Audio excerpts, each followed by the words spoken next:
بسم اللہ الرحمن الرحیم۔ اللہ کے نام سے جو بڑا مہربان نہایت رحم والا ہے۔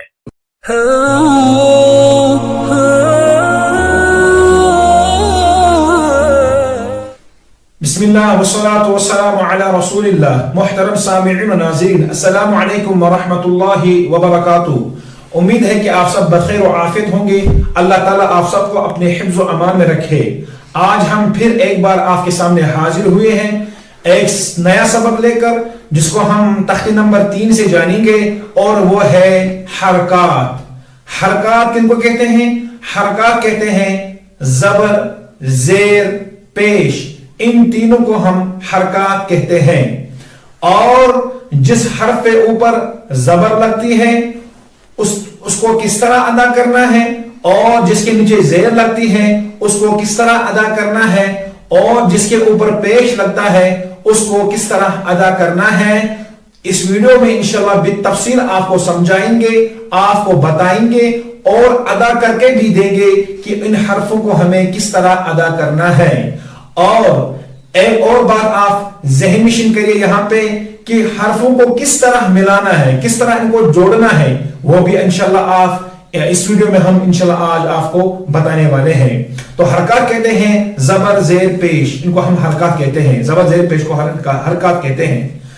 اور زبر کو اگر ہم دوسرے طریقے سے دیکھیں، اس کو فتح بھی کہیں گے، اور زیر کو کسرہ بھی کہیں گے، اور پیش کو ضم بھی کہیں گے۔ ٹھیک ہے جی؟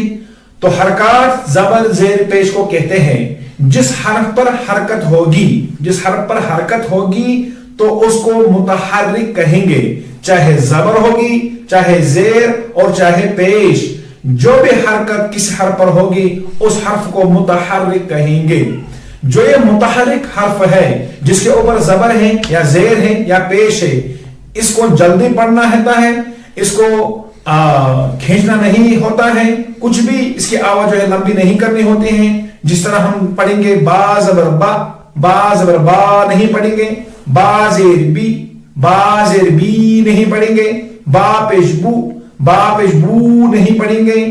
ان حرکات، جو بھی حرکات ہیں، جب بھی کسی حرف کے اوپر لگتی ہے تو ان کو چھوٹا کر کے پڑھنا ہوتا ہے، ان کی آواز کو قطعاً نہیں کھینچنا ہوتا ہے۔ اور زبر کی جو آواز ہے وہ اوپر کی طرف اٹھتی ہے، حمزہ زبر آ اوپر کی طرف اٹھتی ہے۔ اس سبق میں آپ کو یہ بھی بتاتا چلوں کہ الف جو ہوتا ہے وہ ہمیشہ خالی ہوتا ہے۔ الف کے اوپر نہ زبر لکھی ہوئی ہوتی ہے، نہ زیر اور نہ پیش، نہ جزم نہ تشدید۔ الف کے اوپر کوئی حرکت نہیں آتی ہے۔ اور آپ سوچ رہے ہوں گے کہ بہت سارے الف ایسے ہیں کہ کبھی اس کے اوپر زبر لگتی ہے، کبھی پیش لگتا ہے، کبھی زیر لگتی ہے، اور بہت سارے الف ایسے ہیں کہ جن کے اوپر جزم بھی لکھی ہوئی ہوتی ہے۔ اصل میں جب الف کے اوپر زبر آ جائے یا زیر یا پیش آ جائے یا جزم آ جائے تو وہ الف نہیں رہتا، وہ حمزہ کہلاتا ہے۔ تو جب بھی الف کے اوپر الف کی شکل میں اگر الف لکھا ہوا ہوتا ہے، اس کے اوپر اگر کوئی حرکت آئے گی، چاہے زبر آئے گی، زیر، پیش، جزم، جو بھی حرکت آئے گی تو اس کو ہم حمزہ پڑھیں گے، پھر وہ الف نہیں رہتا، کیونکہ الف ہمیشہ خالی ہوتا ہے، الف کے اوپر کوئی حرکت لکھی ہوئی نہیں ہوتی ہے۔ تو انشاءاللہ بورڈ پہ بھی آپ کو سمجھائیں گے کہ ان حرفوں کو کس طرح ملانا ہے، اور زبر کی آواز وہ کس طرح ادا کرنی ہے، اور ان حرفوں کو کس طرح ہمیں ملانا ہے، ملانے کا طریقہ بھی آپ کو انشاءاللہ سمجھائیں گے۔ تو آئیے بورڈ کی طرف ہم چلتے ہیں، بورڈ پہ ہی آپ کو بالتفصیل سمجھائیں گے۔ میں نے اپنے بورڈ پہ لکھا ہے تختی نمبر 3 حرکات۔ حرکات کسے کہتے ہیں؟ یہ میں لکھا زبر، زیر، پیش۔ زبر کی شکل آپ اپنے ذہن میں رکھیے۔ زبر یہ ہے، ایک قسم کی لکیر ہوتی ہیں جو حرف کے اوپر لگتی ہے، اور زیر بھی ایک قسم کی لکیر ہوتی ہیں زبر کی طرح، لیکن یہ حرف کے نیچے لگتی ہے۔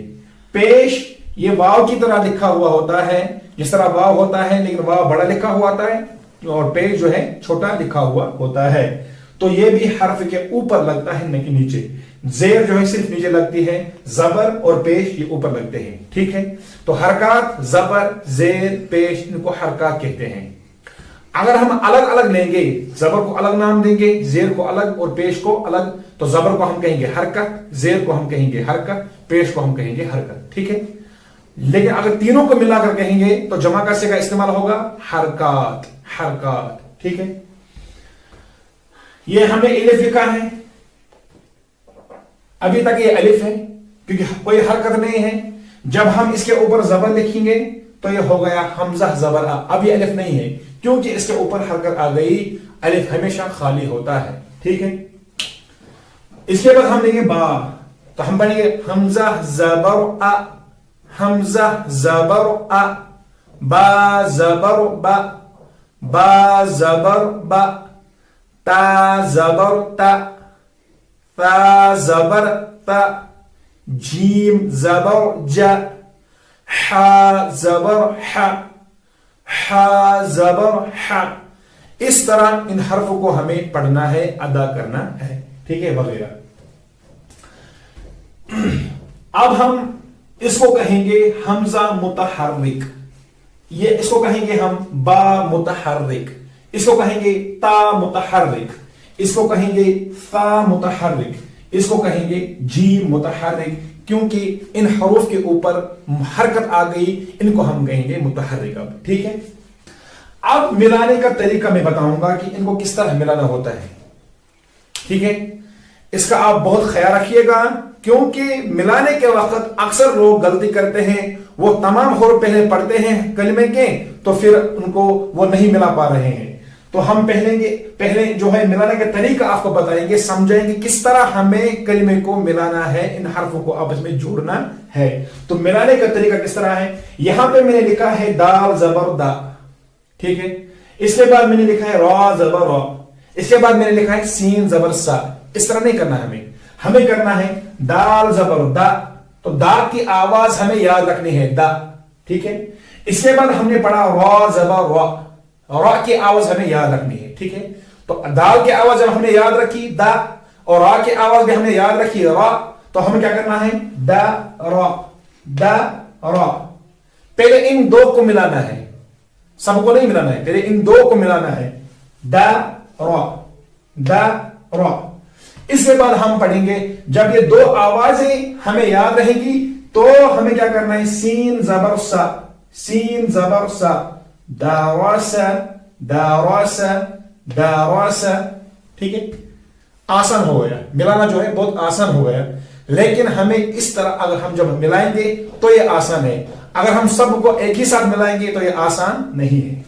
دوسرے حرف میں سمجھاؤں گا، واو زبر وا، ہمیں وا جو ہے یہ آواز یاد رکھنی ہے.